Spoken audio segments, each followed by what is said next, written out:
Boom! There it is, the Phanteks P600. It's in gunmetal grey, and it's going to look amazing after I unbox it, put my system in it. It's going to be a good one, people. Woo! Let's do this. Welcome back. This is another video, and in this video what I'm going to be doing is transferring all the components from the noctua 2 into the P600 Phanteks. So I'm just going to show you what I've done in this case before I move it all over. This is one of them interesting cases where you can have you can stand it upright like so, or you can have this case like a console like so. But let me show you what I put inside it. So inside the case, right at the top of the case, I put one 120mm fan by Noctua at the top, and that's the Noctua CPU cooler there, which I believe is the 9Li, I believe what it's called. It's the one of the smallest ones you can get. It's quite a small small form factor. And then the other side, I've put two more 120mm fans to cool the GPU. So basically, they're stacked pressure fans, and what they do is bring in a lot of fresh air from the bottom for where the filter is, so they can give this card a lot of cooling and stuff. But the CPU I've got in there is the it's a 6700K i7 from a few years back, and this is the 1070 GTX. So that's the system I got on there. Now all I need to do is rip everything out and then put it in the new system, which you'll see momentarily. Oh, just on a quick note, I'm not going to be reusing these two Noctua fans. So, and plus the one on top of the case, what I showed you before, they're not getting recycled. The only thing that's getting recycled in there, obviously, is the RAM, the CPU, the motherboard, not the power supply, the SSDs and the hard drive, and obviously the GPU. And obviously not the CPU cooler, because I'm using a totally different one. There you go, that's what it looks like without the GPU in there. And this is just a little wedge to keep the GPU from sagging onto the fans. That's what came with the the case. It's like a little wedge you can see there. Right, let me take out some more bits. Next, I'm just taking out the GPU riser kit. That's for the GPU, so it can sit on top of the fans. And this is the little extra riser kit. If I can get it out, I've got to push a button. Bear me a sec. Right, so that's the riser kit for the PCI Express port. So that's all going to go to one side. Probably taped down into the case so I can use it in a future date. Next are the pins for the motherboard, for the sound and the buttons. There we go, they all came out. You just go over there, and that's for the USB front panel.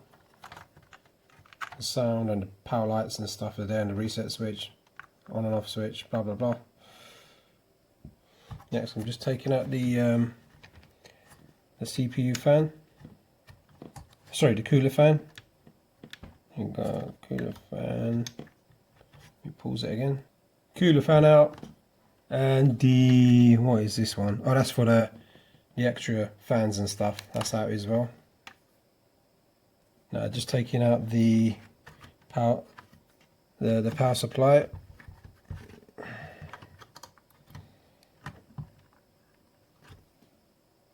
Little awkward clip at the back there. I don't know if you can see it. Push it in and take it out. That's all out. Alright, I've just taken out the hard drive little cage thing that you have in there. It's actually quite tiny. It's really small. So in there I put an SSD on the little sidewall. So you've got this sidewall there. I put one on the outside sidewall with Velcro, one on the inside, and a hard drive as well. So I've got two SSDs, one hard drive there, and yeah, now I just need to take these all out so I can put them in my new system.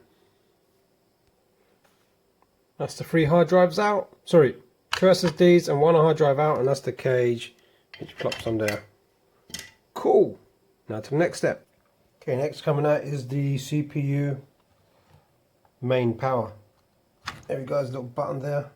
Press the button in to pull it out. I've already taken out the SATA cables. I had 2 there. and then one inside here. And that is your main board. Everything is going to come out really shortly. Yay! And there we have it. The motherboard is out, the main bit. So all that remains to be done is flip it upside and have a quick look. So it just needs to unscrew them thumb screws, take it off, and let's see how well the paste has lasted. That'll be interesting. See if it's dried up or anything. I'll check that out after, how many years has it been? About 3 years. Let's see. So it's the moment of truth. Let's see how well this is. The paste has lasted. Here you go. A little bit hard, I guess. Yeah, it's a little bit hard. Let me just. Yeah, it's a bit sticky and a tiny bit hard. That's the MX. No, it's the gelid. The gelid GC Extreme. Still doing alright. I suppose that's a good job when I had it on there. And you have it. Bit dusty. Clean that off. And then let's just look at the main board. I don't even know how it's gone there, but it has. I used to. I'll have to use some isopropyl on that to clean it up properly. Interesting.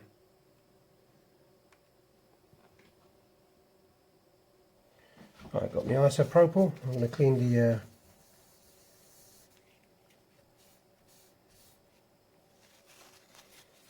CPU. It's coming off nicely.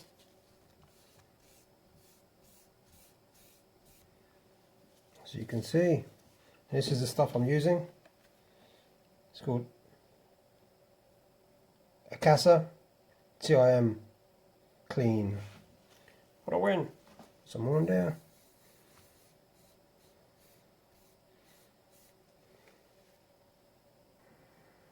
This is an Intel motherboard, so if you ever do work on one of the Intel brands, make sure you do not touch any of these pins inside there. Once they're bent, it's like hell trying to get them back if you can. So bear that in mind, people. Bear that in mind. Okay. Right, it's all cleaned up and ready to be installed with a new CPU cooler. Nice. So this is basically a really straightforward installation. So you've got 3 holes there which match up with the 3 little pegs and screw on the back of your motherboard, so you can just put it straight in like that. Very, very simple. You turn it around, put it down, and ready for the next step. Right, so I just installed these, basically just the brackets with a pin or the screw end of these, kind of like a U-shape brackets. The pin goes upwards, so you can mount the cooler on there. So yeah, so basically it just goes in from the back, the mount, as you can see, the black mount. And then, yeah, you put these brackets on there, screw the screws in, but not too tight because it can damage your motherboard. So these 4 screws, and that's it. And next I'm going to put the CPU cooler on there with the thermal paste. Okay, time for the thermal paste. Not the most fun thing to do ever. It's really annoying sometimes when you try to get the thermal paste out, it comes out too much. I tend to not go near the edge and squeeze gently. I like to use a line format. Everybody's got their own personal preference. Just choose the one you're more comfortable with. So that's my. It's a little bit, quite a bit on there, but it needs to spread across the actual whole CPU. So, right, it's time to put the heatsink on. Let's do this. Just a word of advice: when you do get a cooler, make sure you take out the fan out the middle, otherwise you're not going to put it anywhere. Ain't going anywhere. Simple as that. So let's try to get this centralized. Oh god, let's do this.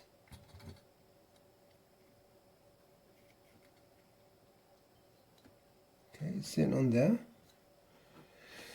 I think it's sitting on there. Is it on there? Let's check this out. Tricky, tricky, tricky. Okay, let's take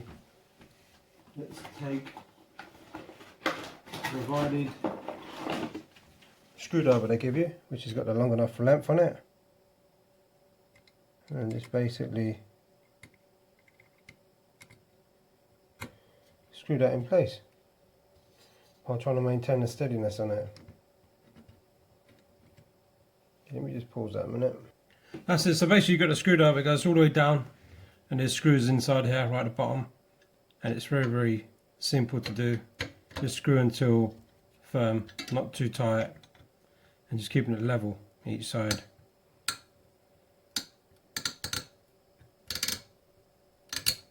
I'll just give it a quarter turn less after it's the top.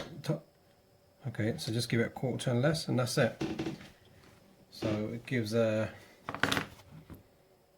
paste to, it lets the paste, you know, if it's too tight then you just squashing all the paste out, so you need to have a bit of paste for heat transfer. Once that's done, so I want the air to be coming out this way, so back out here, so I'll show you what I do. Just to let you know, this is the thermal paste I'm using, Gelid Extreme. I don't know if you can see it properly there. So that's my favourite one to use on all my builds, because it's the most efficient and best for me. It works out better for me. So yeah. What else I was going to say? Yeah. So I'm going to have to connect another fan up. This one goes in the middle, so it's going to be blown out towards the back where the IO is. So all the air is going to come out, and that needs to be touching this side rather than that way, because there's a few ways you can do it, but it's best if you just let it vent out for the back, and then another fan will go there in a second when I get out the box and put it on there. Right, inside this packet is another mounting brackets for your fan. It doesn't come when you take it out of the other packet, so you have to open this packet and mount them. Then you have the mounting brackets to them, basically going on either end. Is very, very easy to do. It's just basically got holes there, and then you just put it on. Make sure you see where it tells you which way the direction the fan's going, which way it's exhausting. Put these on literally the same way towards the fan. Otherwise, you might just put them in the wrong place. Like, you don't want to put them here because that's in the wrong place, because it makes it look all uniform. Because I got the arrow telling you which way you need to mount it and which way the air is exhausting on both sides, so it looks more uniform. As you can see, I've got both brackets on. Very, very easy to do. One there, one there. Now I'm just going to mount the fan. It's very, very simple process. I'll show you guys this one how to do it. So I like to just have it more in line with the one in front. So once you've got it like centralized, you just pull these springs up and across and over. Not across, my bad. Wait one sec. These sides catch in. Okay. Let's try that again.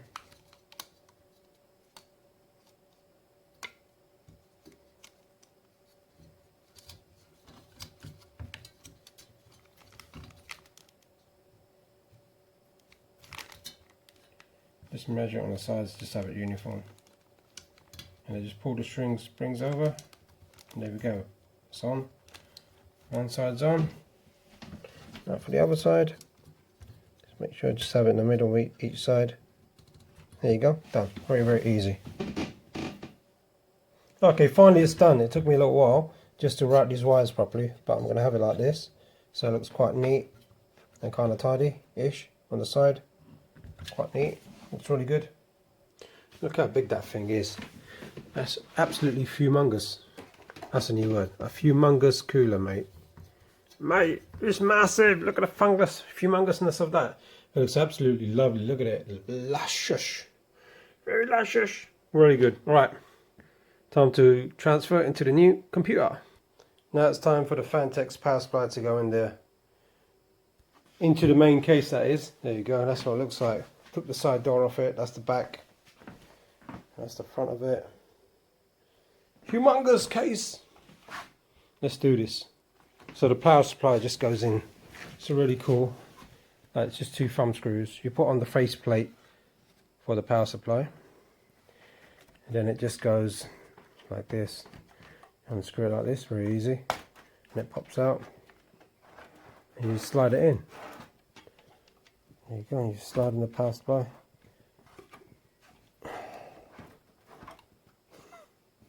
Wait a sec. Let's slide it in. Give me a second. There we go. This slides in like that, And you can just screw it in, thumb screw there. Let me just do this one first.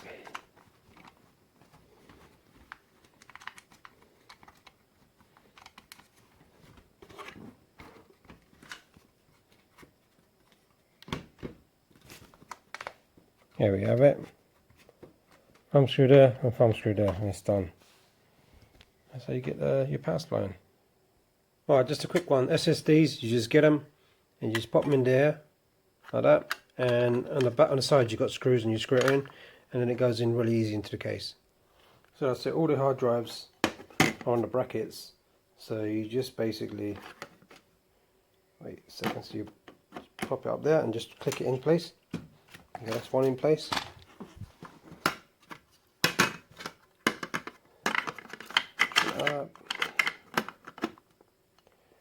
Wait a sec. Here we go. Push it down. Pops in place. Third one. Same thing. Push it down. Pops in place. That's all of them popped in place. Next thing is to put the wires in. I've got everything in the case. Looking really, really good. It's the moment of truth. The pill. Is it real? Is it real? It's the pill. Whoa, that sounds so good. Oh, well, I think there's some inside as well. Oh, there is. So open the case up. And there's also a cover inside as well. More ASMR. Let's have a listen to that.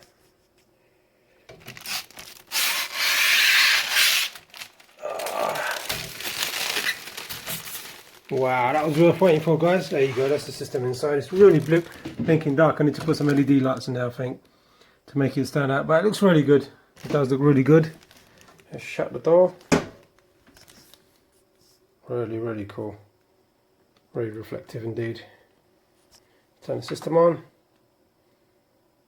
And nothing happens because I've not plugged it in. Okay, system's turned on now. Let's hit the button. Everything's powering up. Keyboard. That's the top of it. The light goes up. I think there's a light up here as well, you can see. There you go, you can see there's a light. Light at the top. Sounds good. I'll show you some temperatures, guys, in a second. A couple of temperature check-in. So like the GPU's on 36. This is on quiet mode, by the way. So I've just got it in the quietest mode. My first CPU core is on 24, 28, 24 and 23. So if I put it on my custom, I can put it in performance. It's still not even hardly loud either, even on performance. And for some reason it's gone up a little bit there. Okay, it's going down now. 24, 24. It's still the same. 24. GPU 36. Alright, let's put it on my custom profile. Bit louder. Still alright.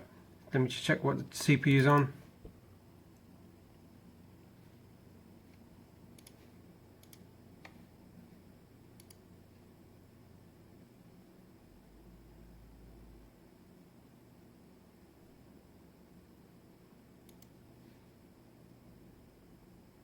Right, so let me just turn it up to 4.3, put a bit more voltage in there by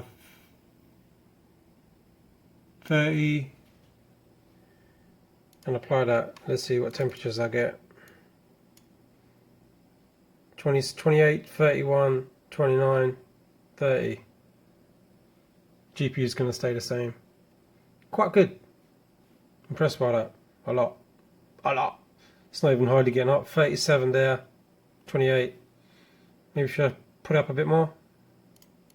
4.5 maybe. I don't know how many volts I've got to put in there, so it might crash. I can give it maybe, let's go by 1 more milliamp. Let's see what happens. Let's see the temperature. So it's It's a 6700K, by the way. So it's 4.5. And it's still on 34 degrees. Gone up a bit more. 42. Going up a little higher. But bearing in mind it's not under load, so that's some 40s, fluctuating a bit up and down. But it's still good. Well impressed with this cooler. Really, really good. Really, really good. I'll have to do some stable overclocking on it, and then it'll be a lot better. But as it stands there, just like a quick tweak without even, you know, doing anything properly, it's quite good. Let me put it in 4.4 and say drop it down by, let's put it in 50. It might crash. Let's see. No, it's not crashing. But the temps are good. Really, really good. Really happy with that. I'm definitely loving it. I'm loving it.